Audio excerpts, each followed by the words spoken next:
binding.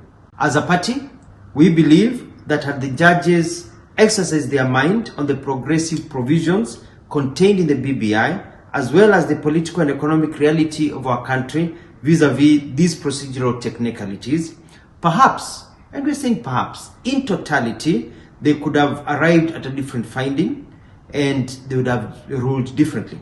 We believe that on a scale, a greater public interest is served by the passage of BBI than its stoppage.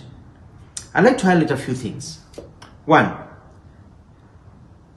the reality is that most of our youths in this country, who make up over 75%, are jobless, do not have economic power, and are looking for a way to lift them from poverty.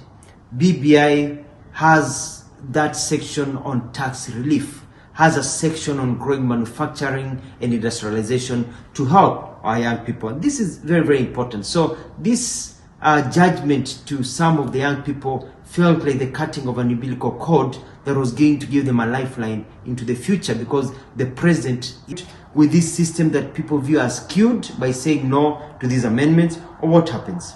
And lastly, does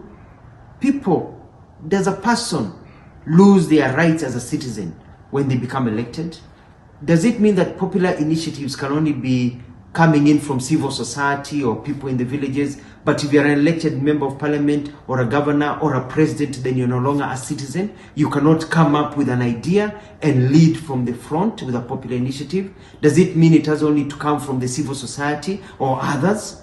Do you mean that now, as an elected leader who is elected by hundreds and thousands of people, by millions of people who have actually given you a mandate, that you actually lose the power to actually listen to their voice and lead from the front? So these are some issues that the Court of Appeal may need to look at when this is presented before them.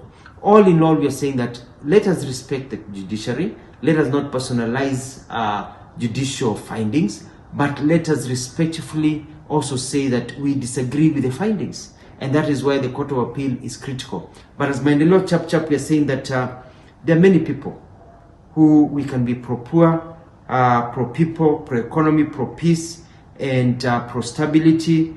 And these are things that BBI was going to help us. It may not be the cure for all our problems, but it was going to take us to a step. I wish the Attorney General and others good luck and all the best as they go to the Court of Appeal, because this